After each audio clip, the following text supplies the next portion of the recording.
Mga kapatad, I'm getting married.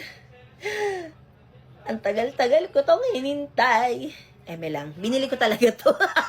Siyempre wala pang magpapakasal sa atin, wala pa nagpa-propose, baka naman. Mga kapatad, tuwan-tuwa kasi ako kasi ang ganda talaga ng singsing na nabili ko dito sa TikTok. Tignan nyo. Para talagang legit siya na ano. Actually, pwede siya talagang pang-propose. Oo, kasi non-tarnish na, non-tarnish matawag doon. Yung hindi siya nagpe-fade, yung ganon. Hindi siya basta-basta nagpe-fade. Tignan nyo naman, ang ganda. Tapos mukha pa siyang mamahalin. O, diba? Ang ganda. Pwede siya ipang regalo, pwede siyang pang birthday gift, or pwede nyo nga rin pang propose. Oo, kasi ang ganda din talaga niya, oh. Saktong-sakto lang din yung size niya sa akin. Ano ba? Kailan kaya may magpa-propose sa akin ng ganito?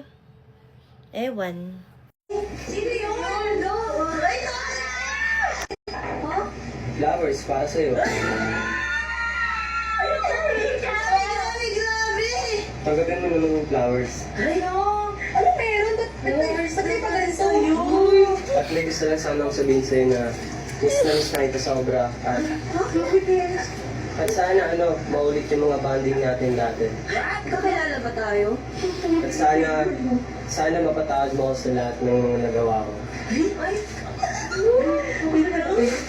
Hindi ko kilala yan, te.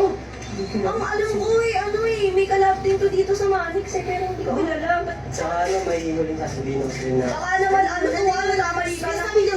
gusto lang ako sabihin sa'yo na mahal kita sa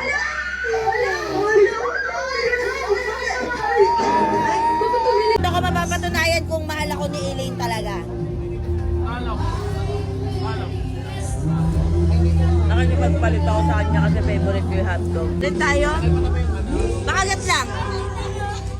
Kakagat eh.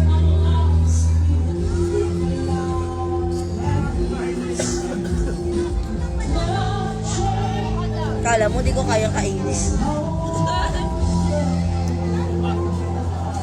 Yeah!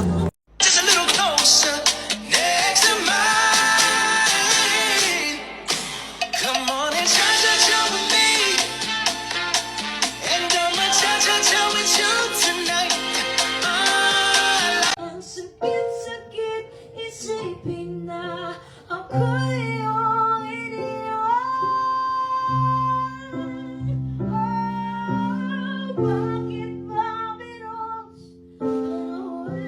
Isang katutak na dried mangoes na yung binili ko kasi lagi na lang inuubos sa mga kapatid ko yung mga binibili kong ganito, mga kapatid. Lagi ko naman din sinasabi sa inyo na mahilig talaga ako sa dried mangoes, diba? At isa talaga to sa binibili ko at as in talaga ito yung favorite ko. Meron nga pala tong dalawang variant which is the original at saka meron ding spicy. Gusto ko talaga to kasi fresh mango talaga siya kasi diba yung iba nating nabibiling ganito, lasang matamis na lang siya. Ito less sugar na rin siya kaya talagang healthy din at tignan nyo kung gaano kalaki yung tipak nito. Kasing laki na rin ang face lock ko at guys, promise, hindi siya katulad ng ibang dried mango na.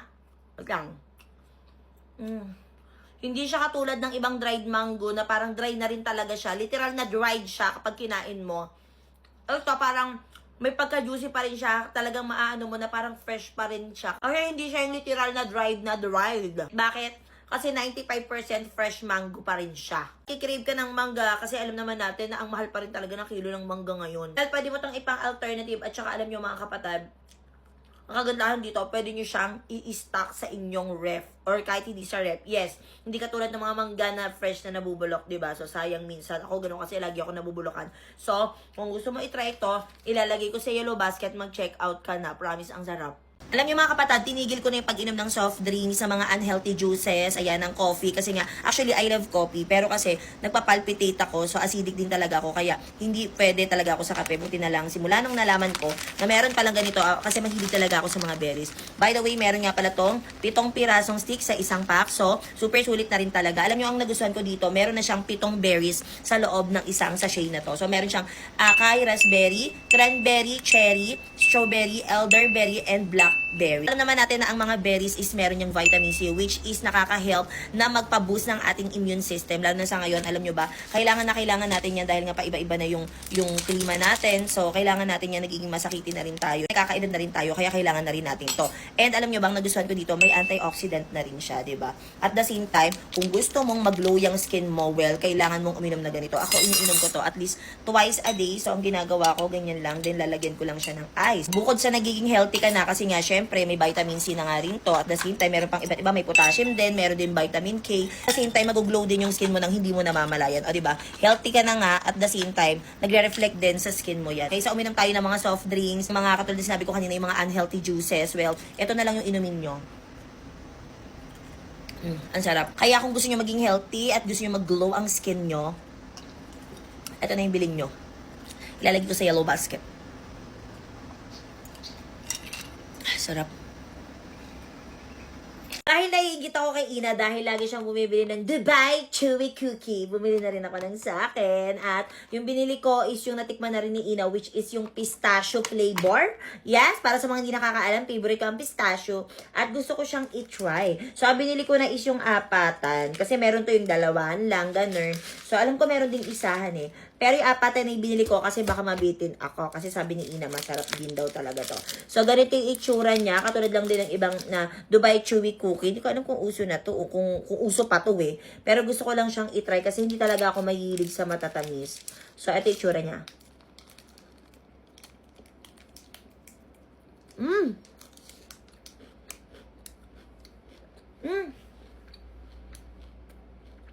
Grabe, ang sarap naman ito.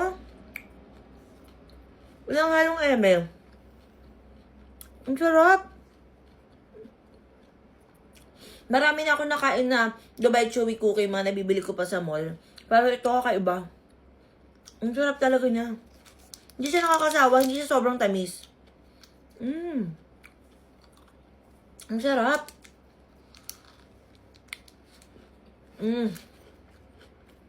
Ang sarap. Ito pala yung parang feeling ko mas ito yung pinakamalapit sa legit. Dahil hindi pa ako nakakain, feeling ko lang. Harap! Buti na lang yung binili ko yung apatan. Kaya gusto nyo rin, kung naghahanap ka ng Dubai Chewy Cookie, ito pistachio flavor to ha. Kung naghahanap ka ng legit na masarap talaga, ilalagay ko sa yellow basket, itry mo din.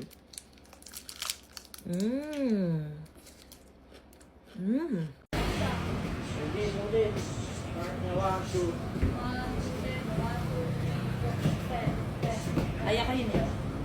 Higit na ako. Galing ka na. Ayaw din naman. Tatalo pa sila niyan. Eh kung sinali nila ako dyan, apos yan. Kanina pa. Ayan, yun.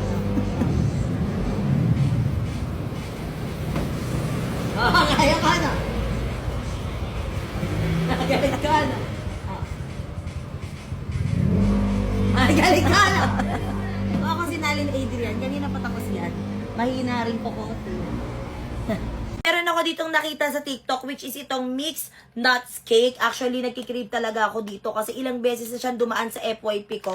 At para sa mga hindi nakakaalam, mahilig din talaga ako sa mga nuts. At alam nyo yan, gustong gusto ko talaga yung mga ganitong klaseng snack.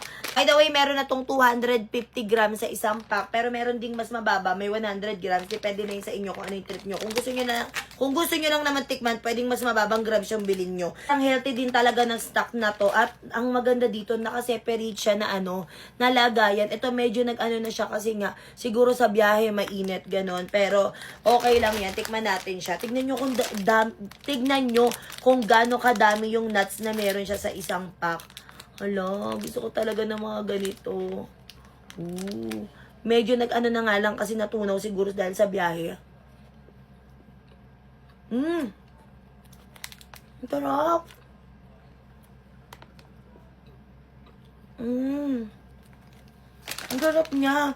Pwede nyo ito dalhin kasi energy bar na siya. Yung mga nandito sa kanya, meron na siyang red apple, pumpkin seed, almond, peanut, melon seeds, walnuts, black sesame seeds, red dates, raisins, brown rice, at honey. O, diba? Lahat na yata ng klase ng paborito kong nuts nandito na sa isang pack na ganito, diba? Energy bar na rin siya. Kaya kung lalabas ka at ikaw ay nagpapaka-healthy na, at gusto mo naman ganitong snacks, ilalagay ko sa yellow basket, i-check out mo na rin.